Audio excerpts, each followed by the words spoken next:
Shalom, puji nama Tuhan. Kita bertemu kembali dalam sharing. Kita akan memasuki bab ketiga, yaitu ciri murid Kristus memiliki benih Kristus gurunya. Banyak orang mengaku sebagai murid Kristus, tetapi ternyata mereka belum memiliki benih gurunya. Mereka adalah murid palsu yang dihasilkan oleh Injil palsu, yaitu Injil lain. Murid sejati harus memulai perjalanannya lewat menerima benih Kristus. Jika tidak, mustahil ia menjadi murid sejati. Allah tidak akan menyuruh kita melakukan sesuatu yang mustahil untuk kita lakukan. Jika kita menerima benih Kristus, kita dapat menjadi murid Kristus yang selalu belajar menjadi sama dengan gurunya. Di dalam benih Kristus telah ada keserupaan dengan Kristus.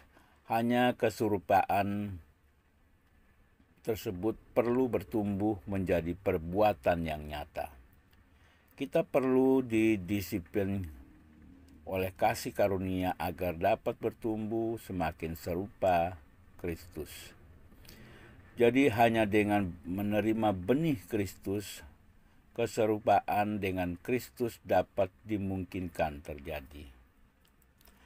Dari buahnya benih diketahui. Karena tidak ada pohon yang baik yang menghasilkan buah yang tidak baik, dan juga tidak ada pohon yang tidak baik yang menghasilkan buah yang baik. Sebab setiap pohon dikenal pada buahnya. Karena dari semak duri orang tidak memetik buah ara, dan dari duri tidak memetik buah anggur. Lukas 16 ayat 43-44. Benih hanya dapat diketahui dari buahnya. Dapatkah seseorang memastikan bahwa ia telah memiliki benih Kristus? Dapatkah seseorang memiliki kepastian keselamatannya? Dapatkah seseorang mengetahui apakah ia seorang murid sejati yang telah diselamatkan? Kepastian keselamatan yang palsu. Seseorang dapat saja merasa atau berpikir ia telah diselamatkan, padahal ia belum diselamatkan. Di dalam Matius 7, 21-23 dikatakan banyak orang berpikir dan merasa diselamatkan karena mereka telah berseru, Tuhan, Tuhan, ternyata mereka belum pernah diselamatkan. Jika ada perbedaan antara orang yang merasa dan berpikir diselamatkan dengan orang yang benar-benar diselamatkan, adalah mungkin seseorang menerima kepastian keselamatan yang palsu. Ia hanya merasa dan berpikir bahwa dirinya telah diselamatkan. Mengerikan bukan? Hari-hari ini banyak gereja yang tidak berani mempertanyakan kepastian keselamatan seseorang karena takut anggotanya dilemahkan. Menjadi ragu-ragu akan keselamatannya, dan kemudian pindah gereja. Kepastian keselamatan yang sejati. Dapatkah orang Kristen memperoleh kepastian keselamatan dalam kehidupan yang sekarang ini? Semuanya itu kutuliskan kepada kamu, supaya kamu yang percaya kepada nama Anak Allah tahu bahwa kamu memiliki hidup yang kekal. 1 Yohanes 5 ayat 13. Menurut Alkitab jawabannya ya. Sebab ayat di atas menjelaskan bahwa orang percaya dapat mengetahui dirinya telah memiliki hidup kekal atau belum. Tetapi bagaimana kita dapat mencegah agar tidak memperoleh keselamatan yang palsu? Ada dua ekstrim yang harus dihindari. Satu, kepastian keselamatan yang terlalu mudah dan terburu-buru diperoleh. Ini adalah kepastian keselamatan yang diperoleh karena apa yang dikatakan orang lain. Kepastian keselamatan ini diperoleh tanpa mengadakan penelitian firman yang mendalam dan pengujian buah yang teliti. Dari pengalaman saya, kepastian keselamatan diperoleh setelah melalui pergumulan yang relatif panjang. Adalah mungkin seseorang yang telah diselamatkan tetapi masih ragu-ragu akan keselamatannya. Jika tidak, Rasul Yohanes tidak menulis 1 Yohanes 5 ayat 11 sampai dengan 13 tersebut. 2. Kepastian keselamatan sementara atau bersyarat. Kepastian yang didasari oleh konsep bahwa iman sejati dapat berubah menjadi iman yang mati. Terutama ketika seseorang jatuh ke dalam dosa, artinya tidak ada kepastian bahwa iman sejati akan bertahan sampai akhir. Dengan perkataan lain, jaminan keselamatan seseorang itu sementara atau bersyarat. Menurut pendapat ini, iman yang hidup dapat menjadi iman yang mati. Alkitab tidak mengajarkan hal yang demikian. Jika iman seseorang adalah iman sejati, ia akan tetap bersifat sejati. Iman yang hidup tidak dapat menjadi mati. Iman adalah seperti benih. Seorang bayi yang lahir telah memiliki benih manusia. Benih tersebut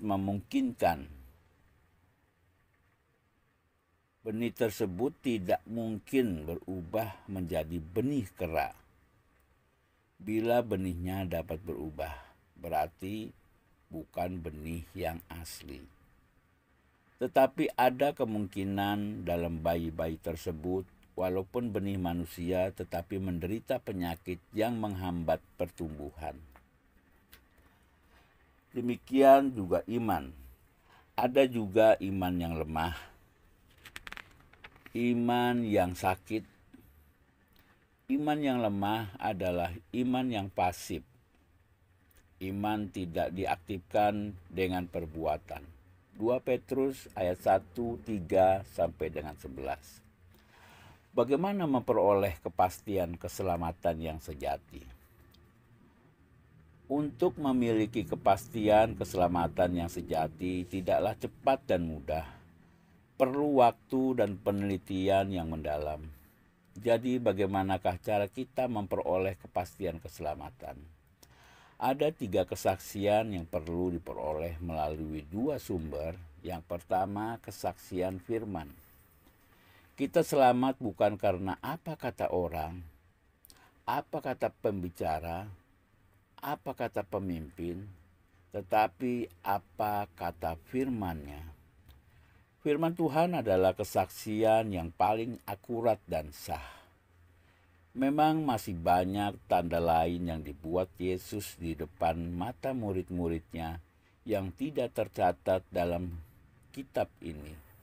Tetapi semua yang tercantum di sini telah dicatat, supaya kamu percaya bahwa Yesuslah Mesias, Anak Allah, dan supaya kamu oleh imanmu memperoleh hidup dalam namanya.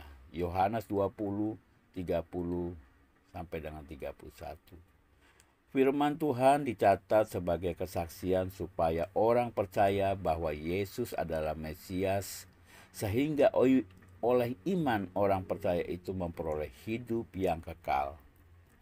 Jadi kesaksian firman Tuhanlah yang paling sah memberikan dasar kepastian. Jika demikian, bagaimanakah caranya memperoleh kepastian keselamatan? Bacalah 1 Yohanes 5 ayat 11 sampai dengan 12. Jawabnya, beberapa pertanyaan ini, apakah bunyi kesaksian firman Tuhan tentang hidup yang kekal dan cara memperolehnya? Jawabannya, dan inilah kesaksian itu, Allah telah mengaruniakan mengaruniakan hidup yang kekal kepada kita, dan hidup ada di dalam Anak-Nya. Barang siapa memiliki anak, ia memiliki hidup. Barang siapa tidak memiliki anak, ia tidak memiliki hidup. B. Di manakah hidup kekal itu berada? Jawabannya, di dalam Anak-Nya, yaitu Yesus Kristus. C. Bagaimanakah cara menerima hidup yang kekal? Jawabannya, memiliki anak Yesus Kristus. D. Pernahkah Anda mengambil keputusan untuk memiliki anak Yesus Kristus dengan mempercayai Dia sebagai Tuhan, penguasa hidup dan juru selamat pribadimu? Jawabannya, ya atau tidak. Jika ya, apakah sampai sekarang Anda masih mengikuti Yesus? Jawabannya, ya atau tidak. Hafalkah ayat di atas, renungkanlah siang dan malam, maka akan terjadi pencerahan di dalam pikiran kita dengan menjawab pertanyaan-pertanyaan tersebut. Maka hal tersebut akan membantu orang percaya untuk memahami kepastian keselamatan yang objektif. 2. Kesaksian Roh Kudus. Roh Kudus adalah roh yang diutus Bapa untuk meyakinkan orang percaya bahwa mereka ada di dalam Kristus dan Kristus di dalam mereka. Barang siapa menuruti segala perintah-Nya, ia diam dalam Allah dan Allah di dalam dia. Dan demikianlah kita ketahui bahwa Allah di dalam kita, yaitu roh yang telah dikaruniakan kepada kita. 1 Yohanes 3 ayat 24. Roh Kudus akan memberikan dua macam kesaksian. Yang pertama adalah kesaksian di dalam orang percaya. Jika seseorang adalah orang percaya, maka Roh Kudus akan memberikan kesaksian di dalam rohnya. Bersama-sama dengan rohnya, ia memberikan kesaksian bahwa ia adalah anak Allah yang telah diselamatkan. Roh itu bersaksi bersama-sama dengan roh kita bahwa kita adalah anak-anak Allah. Roma 8 ayat 16. Kesaksian ini akan diberikan oleh Roh Kudus karena Roh Kudus langsung memateraikan seseorang saat seseorang itu percaya. Efesus 1, 13-14. Walaupun demikian, kesaksian ini lebih bersifat subjektif. Dapat saja seseorang itu merasa dirinya anak Allah, padahal bukan. Jadi Roh Kudus masih harus memberikan kesaksian yang kedua. B. Kesaksian di luar orang percaya. Jika seseorang benar-benar diselamatkan, maka Roh Kudus telah menjadi jaminan bagi seorang untuk memperoleh seluruh proses penyelamatan sampai dengan selesai. Efesus 1 ayat 14. Artinya, Roh Kudus bukan hanya memateraikan seseorang menjadi milik Kristus, tetapi juga bertanggung jawab untuk menyelamatkan secara utuh sampai dengan selesai.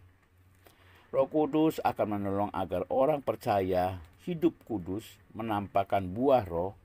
Buah roh adalah bukti bahwa orang tersebut memiliki pekerjaan Roh Kudus untuk melakukan proses penyelamatan sampai akhir. Jadi apabila seseorang tidak menampakkan buah roh secara progresif, ia bukan orang yang memiliki Roh Kudus. Memang penampakan buah roh bertumbuh secara progresif. Makin lama semakin nampak. Apabila buah roh tidak tampak secara progresif, orang tersebut belumlah memiliki materai keselamatan. Jadi bagaimana kepastian keselamatan diperoleh? Kepastian keselamatan diperoleh apabila ketiga faktor di atas terpenuhi. Seperti apa sebuah segitiga yang hanya ada jika ketiga sudutnya bergabung membentuk sebuah bidang. Yang pertama, kerucut kesaksian firman, kepastian keselamatan. Si ketiga, kesaksian Roh Kudus di dalam materai. Ketiga, kesaksian roh di luar buah roh.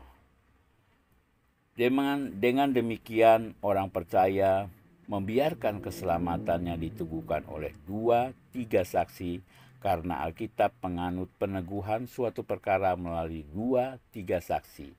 2 Korintus 13 ayat 1, Matius 18 ayat 6. Terima kasih. Dengan pembinaan untuk menjadi murid Kristus, kita terus belajar untuk semakin mengerti dan tahu apa yang menjadi kehendak Tuhan. Terima kasih buat waktunya. Tuhan memberkati.